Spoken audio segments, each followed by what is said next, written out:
Yar günümü göy eskiye tuttu ki dur məni boşa. Güççü görüp sen öküze öküz koyup bizov koşa.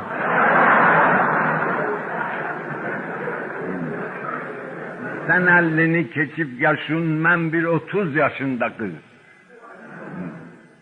Söyle görüm 30 yaşın ne nispeti 50 yaşa. Sen yere koydun başıvıyım, ben başıma ne derstedim, belki ben artık yaşadım, neynemeli?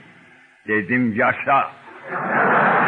Yani düz değilsen, düz değilsen. Bu yaşa da Türkiye'de bir istilahtır da, istilah-ı maksud. Bir de belalı başın için yanına süpürge bağlasın.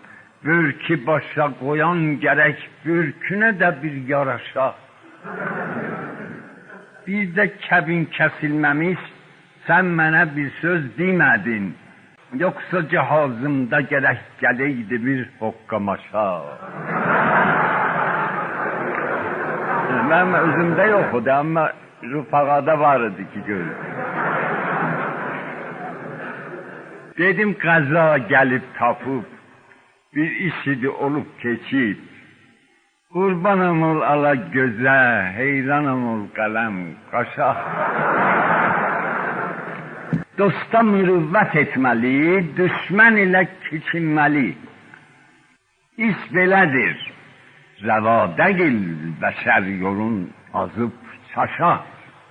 Ben de senin dayoğluam, sen de benim bibim kızı. Könül bakırsa güneşe, göz de gerektir kamaşa.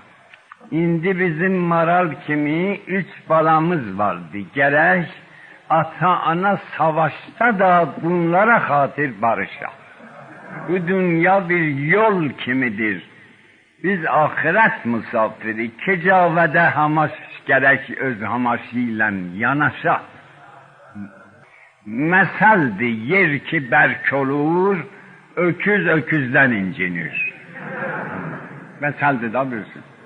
Hey dartılır ipin kıra, yoldaş ilan bir savaşa. Ama onun semateti, çünkü sematet gerçekten 50 salıdır ben 30 saat. Ama onun semateti Allah'a hoş gelmiyor ben.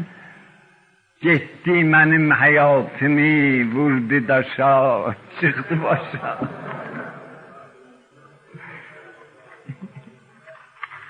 Gitti benim hayatımı vurdu daşa, çıktı başa.